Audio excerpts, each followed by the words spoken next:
Բարև ձեզ։ Շնորհակալ ենք, որ հյուրընկալել եք մեզ։ Այսքան ընթացքում, որքան հարցազրույցներ վերցրել ենք, միշտ ձեր եւ ձեր ամուսնու անունները շոշափվել են որպես վեդի մշակութային կարգառուն գործիչներ։ Դրա համար կխնդրենք այսօր մեզ մի փոքր ինֆորմացիա տալ վեդիի մշակութային կյանքի մասին։ Եկեք սկսենք ընդհանրապես ինչ է ձեզ համար մշակույթը։ Բարև ձեզ, շնորհակալ եմ, որ եկել եք հասկանալու կոնկրետ մեզանից լսելու հասկանալու ինչ է մշակույթը, նշանակում ինչ որ մշակութային կյանքում ինչ որ կարևորագույն տեղ ունեցել ենք ես ու ամուսինս։ Մշակույթը, երեխեք ջան, տարբեր տարիքում տարբեր ձևակերպումներ եմ ես տալիս, բայց հիմա մշակույթը ինձ համար ինքը այսպես ասեմ, որ հասկանալի լինի, հա, ձեզ ինձ համար մարդն էլ կարա մշակույթ լինի, կարա լինի այնպիսի մարդ, որ ինքը իրենից մշակույթ ներկայացնի, այսինքն մարդը կոնկրետ վերցնեմ, ենթադրենք ձեզանից ինչ որ մեկը, մարդ իր պահվածքով, իր էթիկայով, իր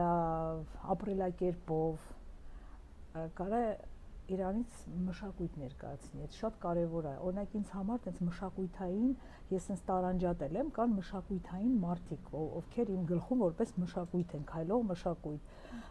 իսկ որպեսզի ավելի ձեզ հասկանալի լինի, ես կտամ մարդկանց անուն, ովքեր հենց վեդիից են կամ տարածաշրջանից են,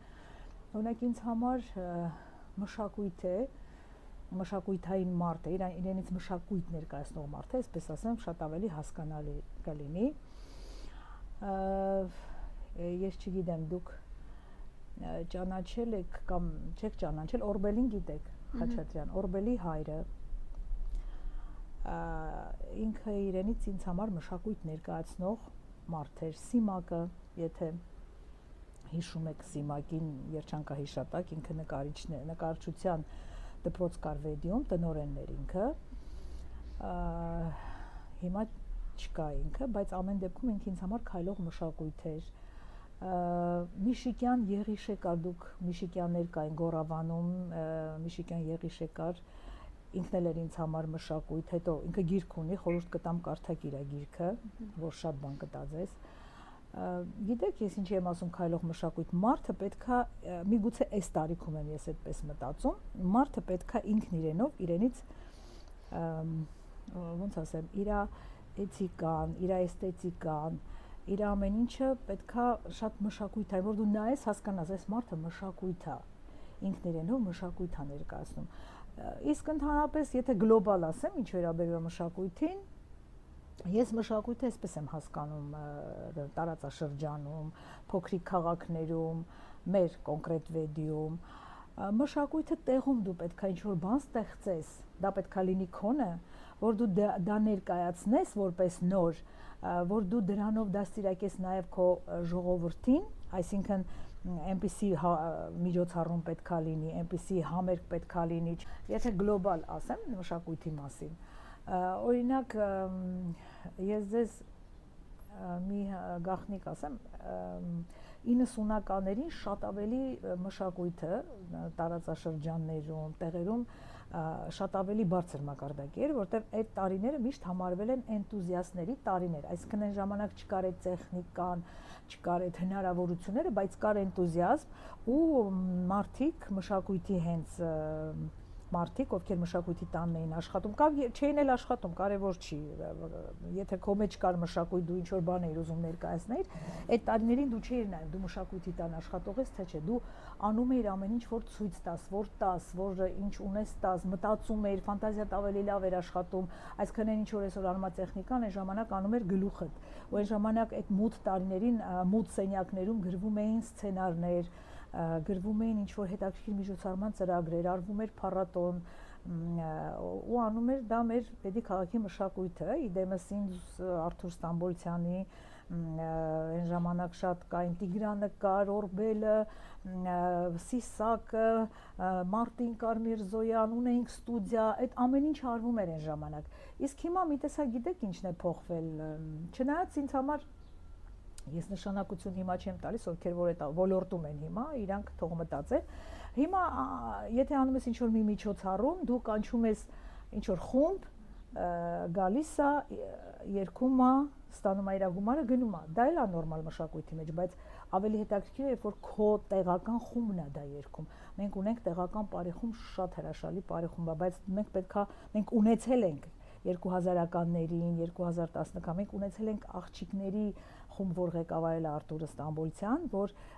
չգիտեմ, շատ հրաշալի խումբ ենք ունեցել, այսինքն բոլոր միջոցառումները եղել են տեղի խմբերով, եւ եթե դու միջոցառում ես անում, դու պետքա դահլիճում, եթե միջոցառում ես անում, դու պետքա այնպես անես այդ միջոցառումը, որ դու դրանով դու հանդիսատեսին դաստիարակես, այսինքն ինքը պետքա սովորի գալ մշակույթի տուն, ինքը պետքա սովորի տոմս գնել, ինքը պետքա սովորի նստել իր տեղը, այսինքն մշակույթը այդ ամեն ինչը մտնում է մշակույթի մեջ, դա էլ մարդկանց բանի մշակույթն է, վարվելաձևի մշակույթ է, դրա համար եմ ասում, ինձ համար կան շատ մարդիկ, ովքեր իրենցից մշակույթ են ներկայացնում, կա Արմիդա ինձ համար, ով քայլող մշակույթ էր, ումից ես շատ բան եմ սովորել, որտեղ իր խոսքը, իր ամեն ինչը դա մշակույթ էր, շատ կարդացած եւ շատ ունիվերսալ գիտելիքների տերկին էր, թե երաժշտություն, թե գրականություն, ամեն ինչ։ Հիմա ինձ համար մարդը կարա լինի մշակույթ, մարդ որ մշակույթ է, ինքը քայլում է, իր էսթետիկան ամեն ինչը մշակույթ կարա լինի ինձ համար։ Մի խոսքով որ շատ կխոսեմ մշակույթի մասին։ Լավ, շատ շնորհակալություն։ Իսկ կպատմեք ինչ գործունեություն եք ծավալել եւ մի փոքր նաեւ Վեդի մշակութային կյանքի մասին այն ժամանակ։ Գործունեությունը, որ պատմեմ ինչ գործունեություն եմ ծավալ, շատ երկար կտևի։ Մի երկու խոսքով ասեմ։ Ծավալել եմ 90-ականներից ինչքան Վեդիում եղել է միջոցառումներ, անպայման ես այնտեղ եղել եմ։ Իմ երգերով կլինի, իմ երեխաներով, իմ ստուդիայի ունեցել եմ ստուդիա, այն ժամանակ քաղաքապետարանը ինձ ուղղակի հենց այնպես տվեց ստուդիա, որպեսզի ես աշխատեմ այդ երեխաների հետ, ում որ տանում է Երևանում նկարահանելու։ Երևանում կար 2 փառատոն այդ տարիներին, Հայաստանի առաջին ծրագրով, դա եղել է Արծաթե եւ Դորեմի։ Ու սկսեց հոսքը իմ միջոցով, հոսքը դեպի Արծաթե Դորեմի, շնորհալի երեխաներ, ու 97 թվականից սկսեցին, դարձան 10, 15, 20 երեխա, 2 անգամ, տարին 2 անգամ նկարահանվում են եւ ամբողջ տարին ցույց էին տալիս։ Գրում էի երգեր այդ երեխաների համար մոտ 100-ից ավել երևի, չեմ էլ հիշում, չեմ էլ նշում, ես շատ անտարբեր եմ իմ արածների նկատմամբ, շատ են ասել գիրք ինչի չես անում, երգերդ ոչ են տեղադրես, մի խոսքով։ Դրանից հետո արդեն տեղական փառատոններ, արդեն դու որ աճում ես այդ ամեն ինչի մեջ, դու մտածում ես դու կարող ես այս փորձը բերել քո քաղաք։ Այսինքն ես տեղում արեցի փառատոն 1999 թվականին, երկի փառատոն, ու ամբողջ տարածաշրջանի երեխեքն էին մասնակցում։ Մի տարի տևեց այդ փառատոն, առաջի փուլ, երկրորդ փուլ, առաջի փուլ, երկրորդ փուլ, հետո անգամից երբ մի խոսքով կանոնադրություն գրեցինք, նստեցինք ես ու Ստամբոլցյանը, էլի լիքը մեր կողքին օգնող, էլի Տիգրանն էր Բաղդասարյան, Օրբելն էր Խաչատրյան հաղորդավարը, չեմ ուզում ոչ մեկի անունները մոռանալ, որտեղ իրենք էլ մեր կյանքում շատ մեծ նշանակություն, մշակույթի կյանքում պատկերացրեք, իրանք ոչ աշխատավարձ են ստացել, ոչ էլ աշխատող են համարվել, իրանք ուղղակի օգնել են, եթե ես նույնիսկ ես վերջերս եթե անում էի քայլող հրաշք, բանում մանկական բաներ, փառատոներ, գեղեցկության մրցույթ 3-ից 6 տարեկան երեխաների համար, ով ինչով կարողացել է Ամբիկներ Սաֆարյան, Վահագներ նկարիչ, ով ինչով կարողացել է մոտեցել է, օգնել է, ձեռքակցել, արել է, որ ամեն ինչ ստացվի։ Ես էս եմ մշակույթ համարում, այսինքն, եթե ամեն մի քաղաքացի մտածում է մշակույթի մասին, Նարեն ա եղել իմ կողքը միշտ կանգնած, Նարեն սրանով ու բոլորը եղել են անվճար երեխեք, բոլորը, ես էլ արել եմ, դա իմ հաճույքի համար, մի գաղտնիք ասեմ, ես ինչ արել եմ, որտեղ ես դրանից հաճույք եմ ստացել։ Եթե ես դրանից հաճույք չստանայի, մի քիչ էգոիստի տպավորություն կարող է թողնեմ, ես ամեն ինչ արել եմ, ինչից ես եմ հաճույք ստացել ու դրանից օգտվել են բոլորը։ Ու մեր կողքին միշտ են եղել, միշտ։ Նարեն, չգիտեմ, 10 քանի տարեկանից, 20 տարեկանից միշտ մեր կողքն է եղել։ Է որ ասում արելա ինչ որ բաներ իր համար, արելա մեր համար, սովորելա, այսօր Նարեն եթե այսքան բազմաշնոր աղջիկ կա, հավատացեք ժամանակին ինքը այդ ամեն ինչ արելա ուղղակի արելա ինքն էլ իր հաճույքի համար, լավ զգալու համար, ասում են, չէ՞, սկզբում դու աշխատում ես անունի համար, հետո անունը սկսում է աշխատել քեզ համար։ իմ դեպքում այդպես միջոցառումներ են եղել, հետո տեղական այստեղ ստուդիայում միջոցառումներ այնքան շատ են եղել երեխեք, ես այտենց չեմ կարա, էլի շատ են եղել։ Մի խոսքով մշակույթը բուրըն կերպով, դաժե չունենալով մշակույթի տուն, մենք արել ենք ամեն ինչ չունենալով մշակույթի տուն։ Մեր համար մշակույթի դահլիճի կինոյի շենքն ա եղել հիմնականում, բայց արել ենք ամեն ինչ։ Ու ես գոհ եմ, որ արել ենք։ Ես շնորհակալ եմ, որ մեր գոնե մտածածը, մեր մտահղացումները կարողացել ենք ինչ որ չափով իրականություն դարձնել, ու դրանից օգտվել են շատ երեխեք, ես գոհ եմ։ Շնորհակալություն։ Պատմեք ինչ նորություններ եք բերել վեդի մշակույթի մեջ։ Ասեմ ինչ նորություններ են բերել։ Մենք վեդի մշակույթը միշտ լավ ա եղել, սովետական շրջաներում էլ լավ ա եղել, բայց մեր ժամանակներում մենք, քանի որ կապը Երևանի հետ լավ էր, այսինքն մենք ունենք երեխաներ, որ այսօր գնացին դարձան աստղեր ստուդիայից, բայց մենք նորությունը եղել էր Վեդի քաղաքի երաժշտական ստուդիան, որ մենք ունեցանք 94 թվականներին ես ձեզ ասեմ, մենակ Վեդի քաղաքի երեխաները չեն օգտվել այդ ստուդիայից օգտվել է ամբողջ տարածաշրջանը, Արարատ գյուղ, Արարատ քաղաք, չգիտեմ, Տափեր, բոլոր տեղերից մենք երեխաներ ենք ունեցել, հենց որ մենք բերել ենք ոչ թե Վեդի քաղաքի համար այդ նորությունը, այլ տարածաշրջանի համար։ 90-ականներին, 94-ին մութ տարիներին կավերեն ենք արել, Արտուրն արել Ստամբոլցյան իր այդ որ նշեցի անունները տղաների հետ, այդ ժամանակ նորություն էր տարածաշրջանի համար, մեր ժյուրին միշտ բերել են Երևանից շատ մակարդակով կավերների բաներ էր, մրցույթներ էր, եղեք շատ մակարդակով, ժյուրին միշտ եղել է, նույնիսկ Շարմն ա մեր մոտ ժյուրի եկել նստել, Շարմի տղաները, հետո հրավիրեցին, ես կամանդ ունեի այդ կավերնում, մեզ հրավիրեցին Երևանում, Մարզահամալիրում մենք 10 րոպեանոց ողջունի խոսքով հումորային խաղացինք, շատ լավ տպավորություն թողեցինք, եղել այդ ստուդիան, եղել են գործիքավորումներ Վեդի քաղաքի համար, այդպիսի մեր գործիքավորումները գնում էին առաջի հեռուստաընկերությամբ, դուրս էին գալիս առաջի հեռուստաընկերությամբ Վեդի քաղաքի տարածաշրջանի երեխեք, այդ ամենը նորություն էր այս տարածաշրջանի համար, մի խոսքով այդքանն եմ հիշում, բայց լիքը նորություններ եղել են։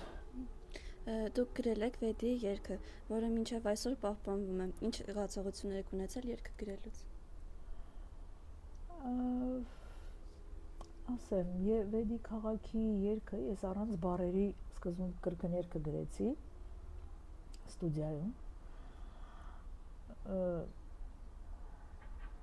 Հետո դիմեցին Միքայելյան Արայեկին, էլի երջանկահիշատակ, ինքը գրեց բառեր։ Հետո այդ բառերով ոնց որ տեղավորեցինք բառեր այնպես, որ երգի հետ համահունչ լինի։ Զգացողություն, որ ասեմ, չեմ հիշում, որ ասեմ ուշքս գնաց գրելուց։ Ուղղակի այդ պահին ինչ հոգեվիճակ կար մոտս, այդ հոգեվիճակով ստեղծվեց այդ երգը։ Ու ասեմ Երևանում այդ երգը արդեն հնչում էր Վեդիում, աստղերը բոլորը շատ սիրում էին այդ երգը, ու ասեմ կային երեխեք, որ ուզում էին վերցնեին այդ երգը Երևանում, որ իրենք երգեին խմբով, ու պրոֆեսիոնալ երգիչներ էին։ Հիմա չեմ ուզում այդ խմբի անունը տալ, բայց չտվեցի ես, որովհետև ինքը արդեն Վեդի էր, մի տեսակ չուզեցի տամ իրենց, իրանք հաստատ կերգեին ու շատ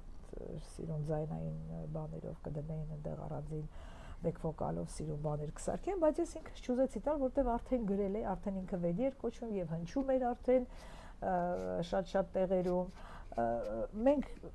ինքը սիրուն երգ ստացվեց, գործիքավորումը շատ սիրուն արեց Մարտինը Միրզոյան, ու մենք էլ լավ երգեցինք այդ երգը, ես հիշում առաջին անգամ որ այդ երգը հնչեց ամֆիթատրոնում, ինչ որ մեծ միջոցառումներ Երևանից աստղերն էին եկել, աստղերը, ասես ասեմ։ Ու բոլորը զարմացել են, թե էս ովքեր են, էս ինչ սիրուն երգ են երգում, հետո արտահայտվեցին, էս ովքեր են երգում вообще։ Իրանք միշտ մտածում են, որ իրենք պետք է չէ երգեն ամենալավը։ Մի խոսքով, Ու ես այնպես չի որ ասում եմ լավ երկագովում եմ, ես կարծում եմ ես այն տարիքում եմ եւ ես որպես մասնագետ հասկանում եմ որ ես լավ գործ եմ գրել, լավ երգ եմ գրել, կուզեմ որ միշտ պահպանվի, հետո կուզեմ որ նորից դե չկան հիմա չեմ տեսնում ես հիմա վեդիոում տենց մշակույթային հենց իմенно քաղաքից երեխեք որ կարողանան ինչ որ վերակենդանացնել նորից ինչ-որ նոր մոտիվներով սարքել այդ երգը երգել ամեն դեպքում կուզեմ այդ երգը միշտ հնչի որտեղ ինքը բոլոր միջոցառումներին տարիներ շարունակ հնչում է միշտ այդ երգը 4 ես եմ երգել աղջիկս ա երգել Մարտինն ա երգել Միրզոյան եւ Գոռը Մարտիրոսյան լավ երգ է ստացվել դե խոսքով Շնորհակալություն Մենք գիտենք, որ դուք հաղորդումներ եք ունեցել, պատմեք դրանց մասին։ Այդ էնտուզիաստների տարիներն էր, երբ որ ես ավետին ուներ հեռուստատեսություն ու ես որոշեցի հաղորդում վարել, ով է։ Ու ես հիմա արխիվ ունեմ,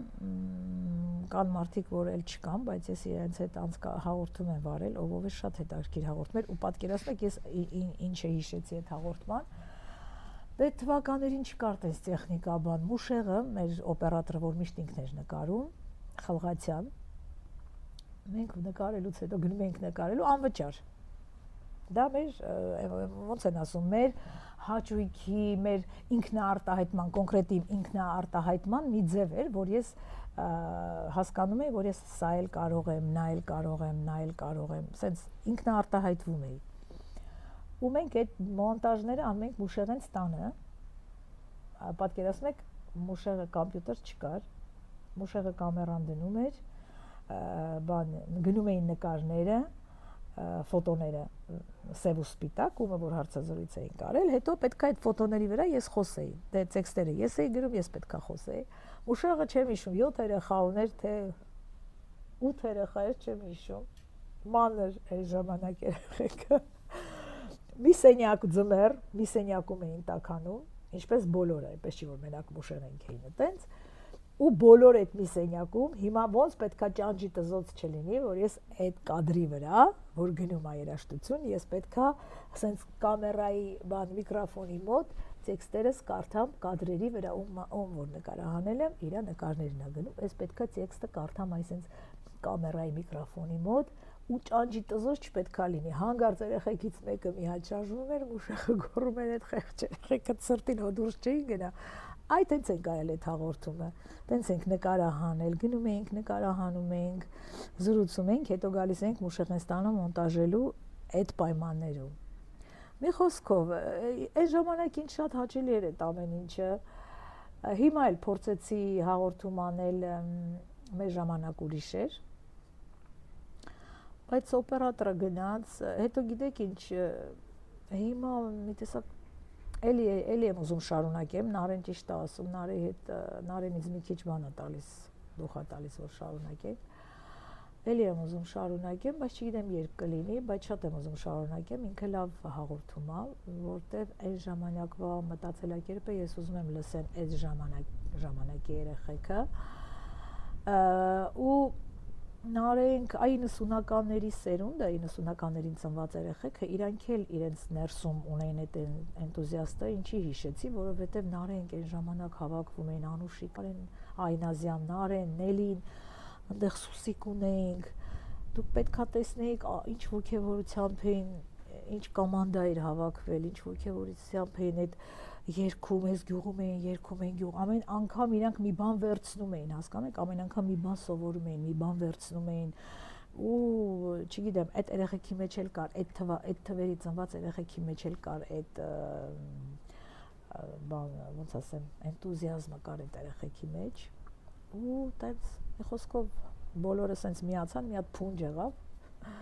ու շատ լավ բաներ արվեց քաղաքի համար, շատ լավ բաներ արվեց, հիմա էլ կարելի է լավ բաներ անել, գիտեք հիմա ես մենակ ինչին եմ կարոտում, ես մենակ կարոտում եմ միջոցառումներին, որ ես կուզեի անեի ուզած միջոցառում, ինձ ոչ մեկ չխանգարեր, այդ բեմ հավաքելու արարողությունն եմ շատ սիրում, երեխեքի պուճուրների հետ, պուճուրների ես մեծերի հետ չեմ սիրում տենց աշխատել, բան փոքրերի հետ աշխատելու այդ քայլող հրաշքը կուզեի նորից անեի, որտեվ դրանով դու այդ փուճուրներն էլ լիքը բաներ են սովորում, դու իրանց քայլացնում ես կլասիկ երաժշտության տակ, իրանց ականջանթը թեյա լսում, մի խոսքով այնտեղ ճաշակա ձևավորվում հագնելու, այնտեղ համբերության, չգիտեմ, լիքը բաներ ձևավորվում է փոքր տարիքում այդ երեխեքի մոտ, դրանից դրանք դուրս են գալիս կոմպլեքսներից բեմում քայլելուց հետո, սիրուն բեմ ես հավաքում, որ իրանք կան դրանից հաճույք ստանան, ասես նայեն, զարմանան ու իրանք քայլեն այդ բեմում։ Մի խոսքով, հիմա ես կուզեի, այ մենակ տենց բաներն է հիմա ինձ ձգում, ինչ որ միջոցառում անել, բայց ես մի քիչ ազատ աշխատող մարդ եմ եղել, ինձ մի քիչ շատ երես են տվել, ես երբևիցե չեմ գնացել այս ժամին գործի, որ այս ժամին գամ տուն, հետո նորից գնամ, առավոտ գնամ, որ չէ, ես ազատ ստեղծագործող մարդ եմ եղել, դրա համար ես հիմա այդ ազատ վիճակում կուզեի աշխատեի, ստեղծեի այն ինչ որ ես մտածում եմ, մենակ դա եմ կարոտում, բայց ինձ չի որ կարոտից թուլանում եմ, չէ, կուզեի, այսինքն դա համ ինձ հաճելի կլներ, համ այն երեխեքին ում հետ կամ ասենք զանգում են, շատ հաճախակի զանգում են, երեխեք չեք վերցնում երգելու, ուզում ենք բերենք երգելու, ուզում ենք բերեն երեխեքը երգեն, բայց եթե դու երեխա ես վերցնում, դու պետք է ունենաս իրենց ցույց տալու տեղ, այսինքն եթե ես ունեի մանկական երգի թատրոն, ստուդիայում բացել էի մանկական երգի թատրոն, մենք երգ թատրոններ էինք կազմակերպում, այսինքն երգը մենք բեմականացնում էինք փոքր երեխեքի երգերը, եթե դու երեխա ես վերցնում, այն վիճակը չի, դու որ պետք է վերցնես պարապես, փողը վերցնես պարապես երեխան գնա, չէ, դու պետք է երեխուն հանես բեմ, դու պետք է երեխուն լիքը բաներ տաս, եթե դու վերցնում ես այդ երեխուն, այդ արդեն պատասխանատվությունն է, ես եմ այդպես մտածում, կարող է հիմա փոխվել են չափանիշները, ես չգիտեմ, ամեն դեպքում ես հին եմ, եթե վերցնում ես, դու իրան պետք է հանես բեմ, ինքը պետք է իմանա բեմի ինչ բան է, ինքը պետք է երգը իր բեմականացնի, ներկայացնի բեմականացման ձևով, ոնց որ եղել է իմ մոտ ստուդիայում։ Եթե չէ, իմաստ չունի։ Կուզեմ, որ մեկ փորձը նայելով վերցնեն։ Կամ եթե չեն վերցնում, իրենք իրենցը կարողանան դնել։ Մենք ոնց էինք մենք մերը դնում, մենք մեր ստեղծագործականը, մեր միտքը նորովի, ամեն ինչը նորովի անում էինք եւ դա տալիս էինք հանդիսատեսին, ժողովրդին, մատուցում էինք։ Իսկ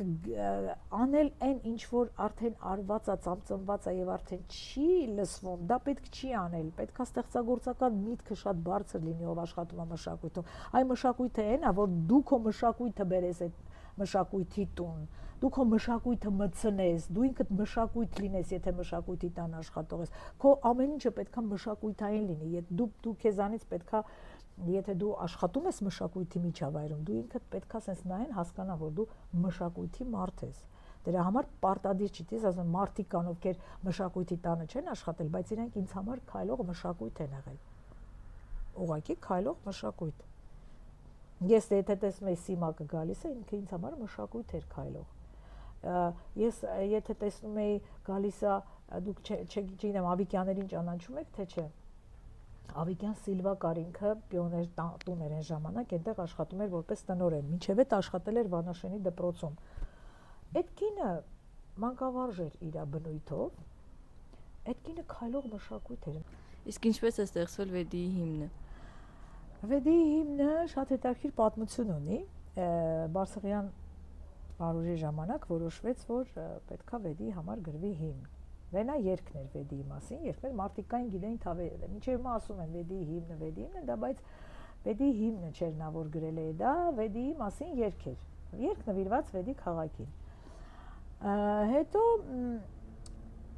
որոշեցին, որ պետքա Վեդիի հիմն գրվի, հավաքվեցին քաղաքապետարան, ես հիշում եմ Բարսեղյանը կանչել էր ճարտարապետներ, ուսուցիչներ, ոչ իմ կարևոր մարդիկ Վեդիում, սեղանի շուրջ քննարկում են Վեդիի հիմնի հարցը։ Ու բառեր կար գրված, էլի երջանկայի շատակարայիկներ գրել բառեր, Հակոբյան Սամվելը Վանաշենից, որ պատմաբան էր, գրել էին բառեր, մի խոսքով քննարկվեցին, բառերը ինձ էլ կանչել էին, որպեսզի ես էլ լսեմ բառերը ու որոշեմ, որ գրեմ։ Ես բացատրեցի, որ հիմնը դա ուրիշ կառուցվածք ունի, ինքը պետք է լինի հիմնի նման,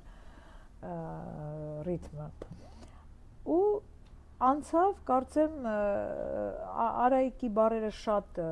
խորն էին, այսպես հիմնի համար չէր, պարզ չէր, շատ խորը բառեր էին, իսկ Սամվելի բառերը շատ պարզ էր։ Ու անցավ Սամվելի բառերը ու երևի գիտեք ինչ, ես ձեզ ասեմ, երևի վեդի հիմնը ես գրել եմ երևի 5 րոպեում, թե 10 րոպեում չեմ հիշում։ Երևի մի 10 րոպեում եմ գրել վեդի հիմնը։ Հիշում եմ այն ժամանակ մշակույթի տուն չկար, Պիոներ պալատում, հիմա Գեղարվեստի դպրոցում սենյակ էին տվել, դից նստած գրեցի վեդի հիմնը, լադը հայկական ինչ-որ մի կտոր եկավ, էլի կարծեմ կրկներքից սկսեցի գրել ու նորմալ հիմն ստացվեց, հետո ձայնագրվեցինք, հիշում եմ քնարիկներ, ձայնագրվելուց կանոնի դասատու երաժշտական դպրոցի Մանեն էր տնօրենը, ես էի, Էլով մեր հետ երկիր չեմ հիշում։ Գնացինք, ձայնագրվեցինք, Արտուրը ձայնագրեց, այդպես էլ ստեղծվեց վեդի հիմնը։ Այդպես քննարկման շուրջ քննարկեցինք վեդի հիմնը։ Երգը չէ, երգը ես որոշեցի գրեցի, Արայիկը բառերը, բայց հիմնը այսպես պահանջարկ եղավ, պահանջ եղավ, Բարսեղյանը որոշեց, որ վեդին պետք է ունենա նաև հիմն։ Մի խոսքով, դա էլ վեդի հիմնը։ Մեզ կպատմեք Արծաթե բանալիի մասին։ Թե բանալին ինքը երեխեք շատ սիրուն հաղորդում էր էլի այդ տարիներին, երեխեքին այստեղից տանում ենք Երևան, Արծաթե բանալի արդյունքում մենք ստուդիա ունեցանք, որտեղ մենք հասկացանք, որ մեզ տեղ է պետք ստուդիա, որ երեխաները երգեն։ Այստեղ պարապեն, որովհետև ես էի պարապում, ես էի երգերը գրում, գործիքավորումը այստեղ էր արվում էր Մարտինը Միրզոյան, Կարենը Միրզոյան, իրենք էին անում գործիքավորում, ու այդ գործիքավորումը մենք վերցնում ենք, այդ գործիքը տանում ենք Երևան ստուդիաներում, այդ գործիքից գործիքավորումները դատարկում ենք իրանց գործիքների մեջ, հետո այդ երեխաներին, կներեք, տանում ենք ստուդիա, Ասպարեզ ստուդիա կար այն ժամանակ շատ հայտնի այնտեղ ձայնագրում ենք, որովհետև շատ մեծ դժվար էր, հետո հասկացանք, որ մենք պետքա ունենանք մեր տեխնիկան, որ այդքան երեխեքին չտանենք, չհասցնենք Երևանները։ Ստուդիան մեզ տվեց Նորիկը Վարդանյան, հիշում եմ, ես Նորիկից սենյակ խնդրեցի, առաջի հարկում կարմիր սենյակ, քաղաքապետարանի ասեց վերցրեք աշխատեք։ Վերցրեցինք ուղակի, վերցրեցինք ու տենց ստեղծեցինք մեր ստուդիան։ Հետո արդեն ունեցանք մեր տեխնիկան ստուդիայում, մեր կոմպյուտերը, որը այն ժամանակ դեպուտատ, հին բաներ եմ ասում, բայց պետք է ասեմ, այն ժամանակ Մամել Ղազարյանը մեզ ապահովեց կոմպյուտերով, որպեսզի մենք կարողանանք ձայնագրությունները տեղում անենք, միջամտեց այն ժամանակ քաղաքապետարանը, ասեմ, երեխեք ջան, եթե ես տանում էի նկարահանման, օգնում էր քաղաքապետարանը, օգնում էր Բարսեղյանը գումարով, ավտոբուսով, օգնում էին, շատ էին օգնում, չեմ կարող անտեսել այդ ամեն ինչը, ասեմ, ինձ շատ այդ տարիներին, որպես մշակութային գործիչ, շատ երես էին տալիս, իսկ եթե ինձ ազատություն են տալիս, ես ամեն ինչ կարող եմ անել։ Մի խոսքով, հետո կամանց խմբեր, անհատական երգեր, ու դից գնաց Արծաթե բանալին, զուգահեռ նաև դորեմին էր, մեծ երեխաներին զուգահեռ դորեմի էի տանում ընդեղ։ Իսկ կա որևէ բան, որ կուզեիք անել, բայց չեք հասցրել կամ չեք արել։ Լիքը տենց բաներ կան, որ չենք հասցրել, որովհետև ավելի շատ արել ենք այստեղի համար, նույնիսկ մեզ Երևան հրավիրեցին ինձ ու Արտուրին, Նադեժդան հրավիրեց, կավեն էր, երբ որ արմեն ուրախների հնարամիտների մրցույթ, այդ տարիներին նաև ժուրի եկավ կավենի, Նադյան էր ընդեղ, Պարքևի ազգանունն եմ մոռացել մեր ճարտարապետ, Պարքևի շրջապատներ, ինքն էր բերել այդ ժյուրիներին ու այդ կավենը տեսնելուց հետո Նադյան ուզեց մեզ հետ խոսի Պարքևի միջոցով, որ ինձ ու Արտուրին հրավիրի Երևան իր մոտ աշխատելու, իր մոտ նոր ձևավորվում էր հայեր, ինչ-որ այդ դորեմի, չէ, հայեր օֆիս էր ինչ-որ ձևավորվում, բայց մենք հրաժարվեցինք, որտեղ մենք այստեղ էինք պետք, շատ ավելի այստեղ էինք պետք, որտեղ Երևանում շատ շատերը կան, որ կարան ինչ-որ բաներ անեն, մենք հասկացանք, որ մենք այստեղ ենք պետք, այստեղ էլ լավ, այստեղ է պետք ձևավորել երաժշտական ճաշակ, այստեղ է պետք անել գործիքավորումներ ճիշտ, որ ճիշտ երաժշտություն լսեն երեխաները, այստեղ է պետք հավաքել բոլորին իրար շուրջ, լավ բաներ անել, այնց որ մենք այտենց տարված չենք այդ տարիներին, այտենց շուտ գնանք Երևան, հա, ես անհատապես կարայի գնայի դառնայի արտիստ, երգչուհի, բայց գիտեք, ես սենց եմ մտածում, կյանքում ինչ լինում է, ճիշտը դա է երեխեք, ում հետ ինչ լինում է, այդպես էլ պետք է լինի, ճիշտը դա է, հետի մտածում ես ու անցնում ես առաջ։ Շնորհակալություն, որ մնացել եք այստեղ եւ այսօր մենք ունենք այն, ինչը ձեր շնորհիվ ունենք։ Մերսի, ես էլ եմ շնորհակալ, որ գնահատեցիք, եկել եք հարցեր տալու, լսում։ Ինչ գույն ուներ ձեզ համար Վեդիի մշակույթը։ Վեդիի մշակույթը Վեդիի մշակույթը այդ տարիներին, որ մշակույթ էր, ես գիտեք ինչ սովետական տարիներին Վեդիի մշակույթը շատ բազմագույն էր, ես տենց եմ պատկերացնում, ես նույնիսկ այդ տարիներին պիոներ պալատ հաճախել եմ, միջոցառումներին, նույնիսկ մի տարի ծորությունանուշ եմ եղել այնտեղ, եթե նայում եմ այսպես իմ ծնողների աչքերով, այն տարիների, սովետական տարիների, նաև ես եմ եղել սովետական մարդ, բազմագույն էր, շատ մեծ նշանակություն էին տալիս այն ժամանակ մշակույթին, շատ մեծ բոլոր մասնագետները Երևանից էին գալիս, դուք պատկերացնում եք բոլոր գյուղերը ունեին ժողգործիկների անսամբլ, էստրադային խումբ, պարի խումբ, թատերական խմբեր, գյուղերը, Վեդին էլ չեմ ասում, շատ ուժեղ թատերական խումբ ա ունեցել, շատ բազմագույն էր, մեր տարիներին մշակույթը ինքը գիտեք ինչ գույներով ես իրան կնկարագրեմ, ինքը սենց խառը, ոնց ասեմ, խակի, սենց կամանց աճող գույն, ոնց ասկզում դնում ես բույսը, ինքը բանը չէ, կարիչնիվ է, հետո կամանց ծիլեր ա տալիս, մեր ժամանակ ամեն ինչը շատ դժվար էինք անում, մինչև հասնում ենք, մինչև մտածում ենք, այս տեխնիկան չփչանա, էսի սենց լինի, արի սենց մտածենք, այս շորը սենց սարքենք, այս շորը թղթից կարենք, այս գույնը սենց անենք, գնանք խանութից էս, հիմա այդ ամեն ինչը կա պատրաստի, մեր ժամանակ այդ ամեն ինչը այստեղով ստեղծվում էր, ստեղով ամենակարևոր անում էիր հոգով ու գիտեք ինչ, երբ որ դու փողի մասին չես մտածում այդ ժամանակ, որտեղ գիտես չկա փող, բայց դու դա պետք է անես, որտեղ ստեղը ուզում ա, որ դու դա անես։ Ու այդ շատ ավելի կայֆ ա ստացվում, շատ ավելի սիրուն ա, շատ ավելի, դու դրանից ավելի մեծ բավականություն ես ստանում, քան որ դու ասում ես մի հատ էսի բերեք, մի հատ էսի շարում եք այնտեղ, սա դնում եք այնտեղ, այնի։ Այդ դու այդ կայֆը չես ստանում։ Հաճույք ա, երբ որ դու ինքդ ես այդ ամեն ինչը, գույնը դու ես ներկում։ Ես նույնիսկ հեղինակային երեկո եմ արել 2008 թվականին էլի Արտուր Գրիգորիչին էի կանչել, Շուշան Պետրոսյանի խոսքով լիքը մարդ էի կանչել, ու այդ բեմը Ամբիկի հետ, Տիգրանի հետ, չէ, Տիգրանը չկար, Ամբիկի հետ էր, ոնց որ Վահագներ, ինչ որ Օրբելներ, գիտեք, տորթ ենք սարքել մենք, որտեղ մի երկար ծննդյան օր էր, ու այդ տորթը այնքան մեծ ու սիրուն Ամբիկը սարքեց, այստեղ էր աշխատում մարդու, ու մենք բակ սարքեցինք, ստացանք բակ, ու այդ բանը կոչվեց մեր բակը, ես տենց երկուն եմ մանկական, ու մենք ստացանք մեր բակը, ծառեր դրեցինք արհեստական, այսպես բաներ սարքեցինք, զաբորներ, ծառի կողքը չի, զաբորները ոնց է հայերեն ցանկապատ սարքեցինք, հայեցի խոսեմ էլի, հետո մենք այնտեղ տորթը սարքեց Ամբիկը շատ սիրուն, հնարավորինս մշակույթի տուն չկար, փոքր բեմ էր Գեղարվեստի դեպքում, բայց հնարավորինս սիրուն բաներ ստացանք մենք, հնարավորինս, դա 2008 թվականներ, ամեն դեպքում էլի ինչ-որ բաներ արդեն կային, բայց իսկապես, որ մենք այդ սաղ ստացանք մեր ձեռքերով, այդ չգիտեմ, վրցիններով, այդ ամեն ինչով, ու դա ավելի մեծ հաճույք է պատճառում, հիմա ավելի լայն կարող ես մտածել, շատ ավելի լայն կարող ես մտածել, հիմա ասում եմ փողին մունակ, փողը շատ եղավ, լիքը լավ բան կարաս մտածես անես, բայց ամեն դեպքում ինձ թվում մեզ համար այդ տարիները շատ հաճելի էր, երբ որ այդ բոլոր գույները, բայց սկսած հողագույնից, սկզում ենք տենում ենք հողագույնը, հետո տեսնում ենք բաց կարիճների, բաց, հետո ավելի խակի, կանաչ բան, այսենց, որտեղ մենք դնում էինք, այդ սերմը դնում էինք ու սկսում էինք ջրել, որ աճել, իսկ հիմա բերքը պրոստը քաղում ես ու ստանում ես այդ ամեն ինչը, ես տենց եմ պատկերացնում։ Շնորհակալություն հետաքրքիր տեղեկության և հարցազրույցի համար։ Մերսի, ես եմ շնորհակալ։